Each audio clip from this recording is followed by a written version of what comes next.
কাঁঠাল কাটতে গেছিলাম, তো নিচে জল যায় যেদিকটা দিয়ে ওইখানে পড়ে গেছিল, মাটি লেগে গেছে। তো কাঁঠালটা কেটে নেব।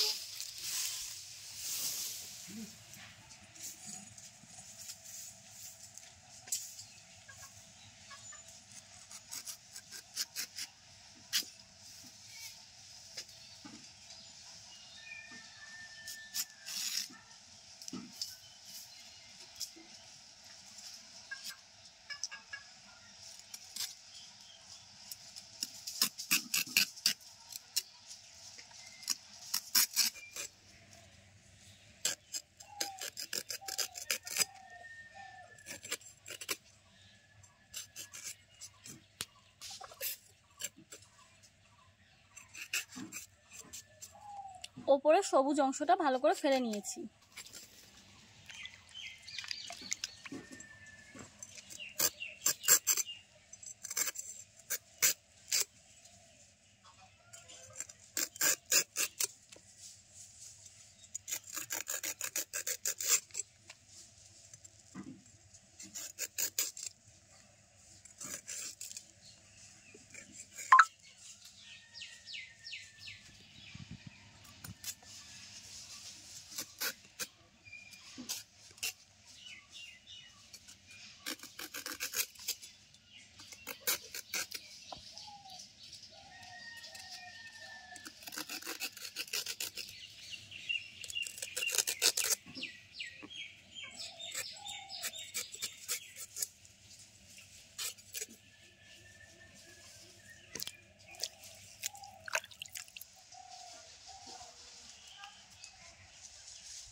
এই মাঝখানের ডাকটা ফেলে নেব।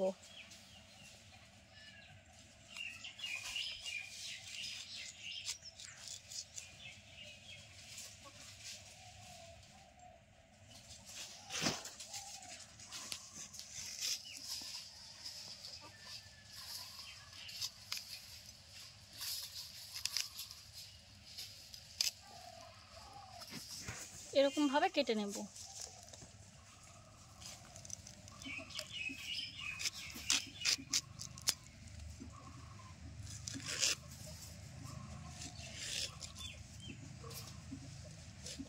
একটু ফেলতে হবে।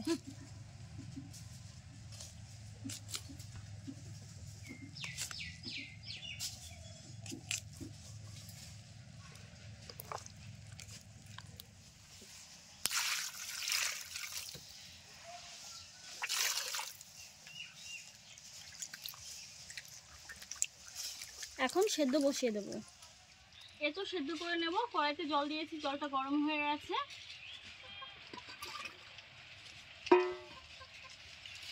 ঢাকা দিয়ে 10 মিনিট সেদ্ধ করে নেব। সেদ্ধ বসিয়ে দিয়েছি, আর এখানে দুটো আলু নিয়েছি। আলু দুটো একটু পরে দেবো, কারণ এঁচোড়ের সঙ্গে দিলে একদম গলে যেত।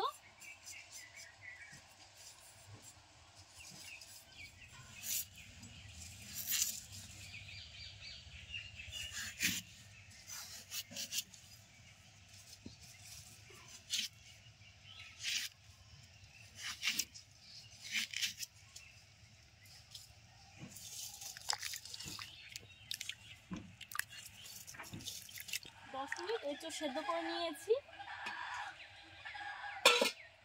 এখন দিয়ে দিচ্ছি আলু।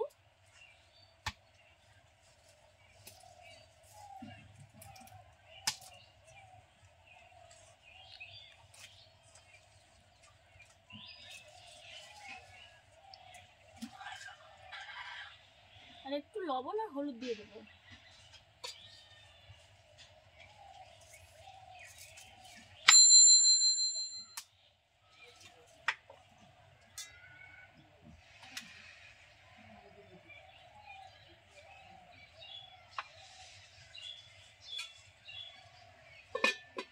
ঢাকা দিয়ে আলু 5 মিনিট মতো জাল করে নেব। দেখতে দেখতে 5 মিনিট হয়ে গেল। 5 মিনিট আলুর সঙ্গে এঁচোড়টা ভালো করে সেদ্ধ করে নিয়েছি। এখন নামিয়ে নিচ্ছি।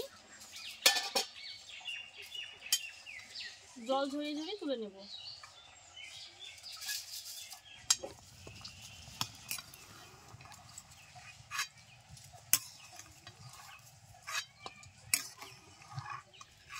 সরিষার তেল দিয়ে দিলাম, বেশ খানিকটা তেল দিয়েছি, তেলটা গরম করে নেব। 200 গ্রাম চিংড়ি মাছ নিয়েছি, লবণ হলুদ দিয়ে মেখে নেব।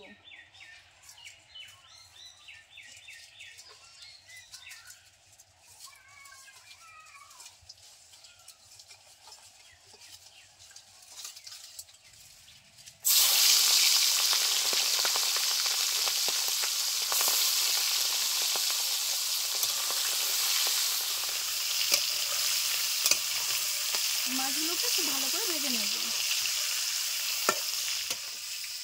চিংড়ি মাছগুলো লালচে করে ভেজে নিয়েছি, তুলে নিচ্ছি।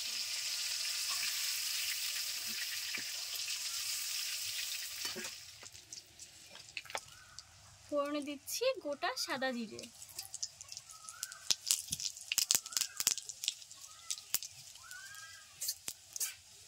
পেঁয়াজ বাটা,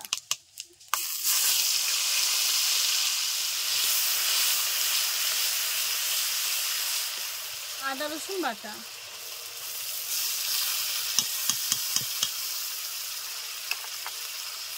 টমেটো বাটা,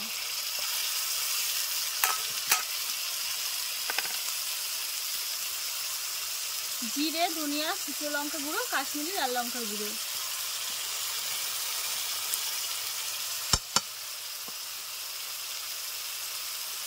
লবণ, হলুদ গুঁড়ো,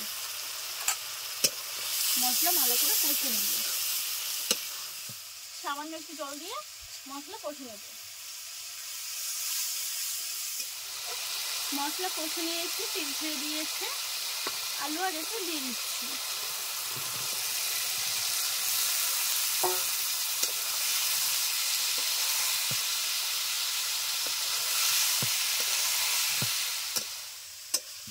মশলার সঙ্গে ভালো করে কষে নিয়েছি প্রায় 5-7 মিনিট মতো। মশলাটা কড়াইতে লেগে লেগে এসছে, এখন দিয়ে দিচ্ছি জল।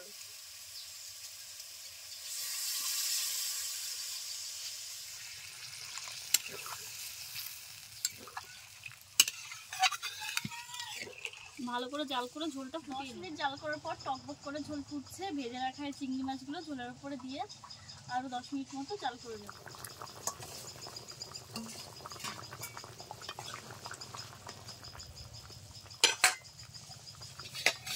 আর এখন এই পেঁয়াজগুলো দিয়ে দেব। তোমরা চাইলে পেঁয়াজ আগে থেকেও ভেজে নিতে পারো, কিন্তু আমি ভেজে নেইনি, এরকম ভাবে দিয়ে দিচ্ছি।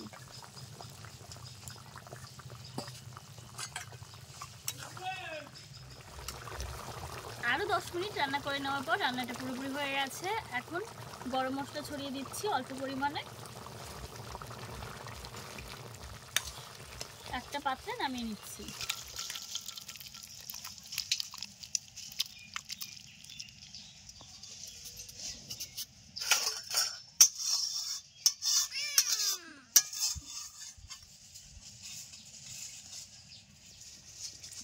কালারটা কিন্তু খুব সুন্দর এসছে আর দেখতেও অসাধারণ লাগছে। তো তোমাদের কাছে কেমন লাগলো এই রেসিপিটা অবশ্যই জানিও। ভালো লাগলে কিন্তু লাইক শেয়ার করতে একদম ভুলো না। আর তার সাথে যদি এখনও চ্যানেলটি সাবস্ক্রাইব করা না হয়ে থাকে তো তোমাদের কাছে ছোট্ট একটা রিকোয়েস্ট রইল, প্লিজ চ্যানেলটিকে সাবস্ক্রাইব করে পাশে থেকো। আর প্রত্যেক দিনকার ভিডিওর নোটিফিকেশন পাওয়ার জন্য পাশে থাকা বেল বাটনটি ক্লিক করো, যাতে আমরা ভিডিও আপলোড করার সাথে সাথে আমাদের সব ভিডিও নোটিফিকেশন তোমাদের মোবাইলে পৌঁছে যায়। তো আজকের মতো এখানেই শেষ করছি। নতুন রেসিপির সঙ্গে আবার দেখা হবে। ধন্যবাদ।